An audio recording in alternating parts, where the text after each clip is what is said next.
Ya, soal perantara tadi. Iya. Pertama, soal komunikasinya dulu lah. Kadang orang nanya, ngomong kok sama kuburan gitu.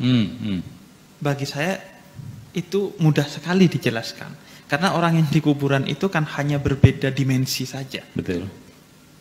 Ya jangankan Allah, Steve Jobs aja bisa bikin media komunikasi untuk orang yang berada di dimensi yang berbeda, yaitu dimensi ruang.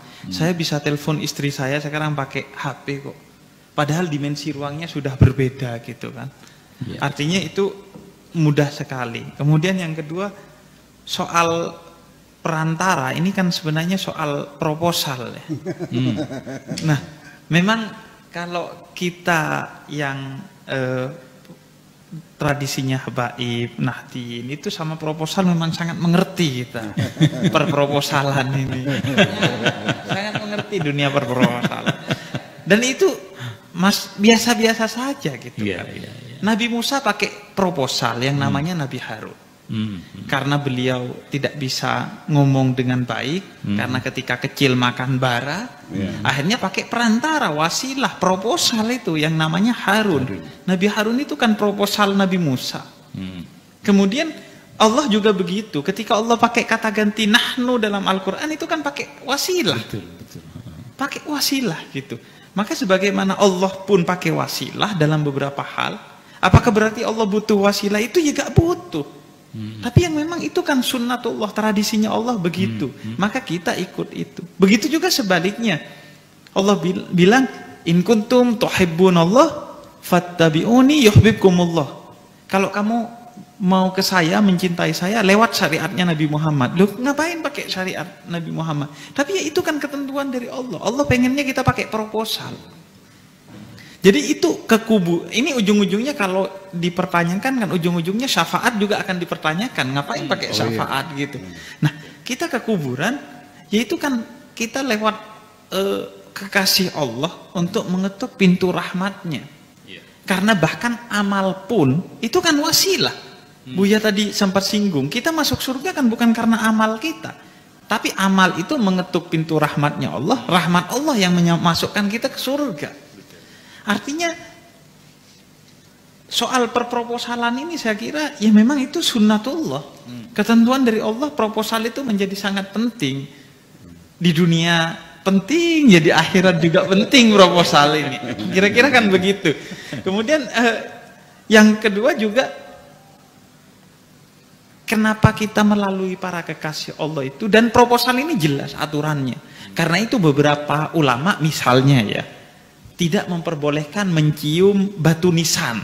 Karena itu bagian dari menjaga agar kita terus menyadari bahwa kita hanya melalui mereka, bukan minta kepada mereka. Bahkan kalau kita ke makam-makam Wali Songo itu kan pasti ada tulisannya tuh, jangan minta ke kuburan. Pasti ada aja tulisan seperti itu. Itu kan untuk mengingatkan kita, kesadaran kita. Walaupun ya itu sebenarnya inherent dalam diri kita kan, pasti gak minta kepada kuburan lah. Pasti sudah tidak minta kepada kuburan kita. Dan kenapa melalui itu? Karena mereka lebih hidup dari kita. Para wali Allah itu lebih hidup dari kita walaupun mereka sudah mati secara fisik. Ya buktinya Sunan Ampel setiap hari ngasih makan ribuan orang. Ada aktivitas ekonomi ribuan orang. Iya, Sunan Gunung Jati. Sunan Gunung Jati di sini ribuan orang. Bahkan di Sunan Ampel saya beberapa kali beli barang itu di tokonya orang Arab di sana. Kemudian saya ngobrol sama mereka. Mereka itu gak percaya kepada ziarah kubur, tapi dikasih makan sama ziarah kubur gitu. Artinya ini kan soal rahmat. Orang yang tidak menyembah Allah juga dikasih makan sama Allah. Nah ini rahmat. Sedangkan saya ngasih makan istri saya saja harus ke Cirebon ini. Harus ke Indramayu, harus ke Surabaya, ke mana-mana untuk cari makan istri saya aja. Mereka ngasih makan ribuan orang setiap hari gitu. Artinya siapa yang hidup, siapa yang mati ini pertanyaannya. Kan berarti lebih hidup mereka gitu. Dan terakhir soal tadi Buya sempat singgung soal ukhuwah. Ukhuwah itu disebutnya kan ukhuwah Islamiyah. Nah, diartikan persaudaraan umat Islam. Padahal kalau menurut saya kan posisinya kan itu sifat dan mausuf kan. Di Al-Qur'annya innamal mu'minuna ikhwatun. Dan sebenarnya uhuwah Islamiyah. Islamiyah itu sifat posisinya secara nahu. Jadi persaudaraan yang bersifat Islami. Tidak mesti persaudaraan itu antara orang Islam. Yang penting persaudaraannya bersifat Islami. Apa itu Islam? Berkemanusiaan, keadilan, cinta, tidak hianat, tidak munafik. Walaupun non muslim, kalau tidak munafik maka persaudaraannya Islami. Tapi walaupun sesama muslim, kalau urusan proposal dia gontok-gontokan seperti di Timur Tengah, ya itu tidak Islami persaudaraannya. Makanya itu saya rasa kita harus kembali kepada surat Mumtahanah 7 dan 8 bahwa mari saling berbuat baik di antara muslim, non muslim. Itu kan identitas yang nanti di akhirat lah urusan dengan Allah. Tapi di dunia ya kemarin dokter gigi saya non muslim gitu. Ya sama, saya minta kesembuhan melalui wasilahnya dokter gigi saya kan, yang dia non muslim gitu. Jadi dalam perkara-perkara itu saya kira kita justru harus fastabikul khairat, bukan fastabikul hak kan. Tidak berlomba-lomba dalam kebenaran.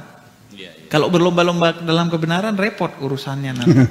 Tapi kebaikan aja. Ayo berlomba-lomba bangun rumah sakit. Ayo berlomba-lomba bangun pendidikan dan lain sebagainya. Jadi menurut saya itu kata kuncinya malam hari ini saya rasa yang saya dapatkan adalah bagaimana membangun cinta itu. Nah, cinta itu yang menyebabkan kita bisa berhubungan meskipun beda agama. Cinta itu yang menyebabkan kita bisa berhubungan walaupun beda alam. Walaupun orang itu sudah meninggal, tapi dengan cinta kita bisa berhubungan. Cinta juga yang menghubungkan kita dengan Allah pada akhirnya. Tidak utamanya pada ritual-ritual itu kan. Kadang ritual yang dilakukan tanpa cinta itu gak ada gunanya. Tadi Buya sempat singgung di sajaknya. Ternyata mereka itu babi, anjing, binatang-binatang. Dan itu Sayyidina Ali Zainal Abidin pernah sahabatnya minta, siapa mereka yang bertawaf ini? Kemudian diusap wajahnya, ternyata yang bertawaf itu kebanyakan dari mereka binatang. Tapi ada satu tabi'in yang namanya Ali Al-Muwaffaq, dia tidak pergi ke Ka'bah, tapi dihitung sebagai haji mabrur oleh Allah. Karena dia dana hajinya diberikan ke seorang wanita miskin yang kelaparan dengan 6 anaknya gitu. Artinya itu soal cinta kan. Nah, kita kan masih jauh dari itu, masih aslamu, bukan beriman, kita masih berislam. Cirinya ya ketika sholat masih yang muncul di pikiran kreditan dan lain sebagainya itu Buya. Bahkan ada kayak dulu saya ketika di kosan itu punya trik, agak kurang ajar sama Allah. Jadi saya itu kalau cari sesuatu, kalau gak ketemu saya sholat. Karena kadang kalau sholat itu kepikiran langsung, oh ada di sana gitu. Karena ketika sholat setan akan bantu kita untuk mencari sesuatu dengan mengganggu. Nah, ini setan pinter, kita harus lebih pinter dari setan. Ya memang ini sholat sengaja kok buat cari sesuatu. Akhirnya setan kasih tahu. Selesai sholat tapi setan bikin lupa lagi itu barang. Jadi gimana ya? Artinya sholat kita masih sholat yang berislam. Sholat saya adalah sholat yang masih sholat Islam itulah, belum sholat yang beriman. Karena itu cinta bagi saya adalah pesan utama dari apa yang disampaikan Buya pada malam hari ini, sehingga kita bisa beriman.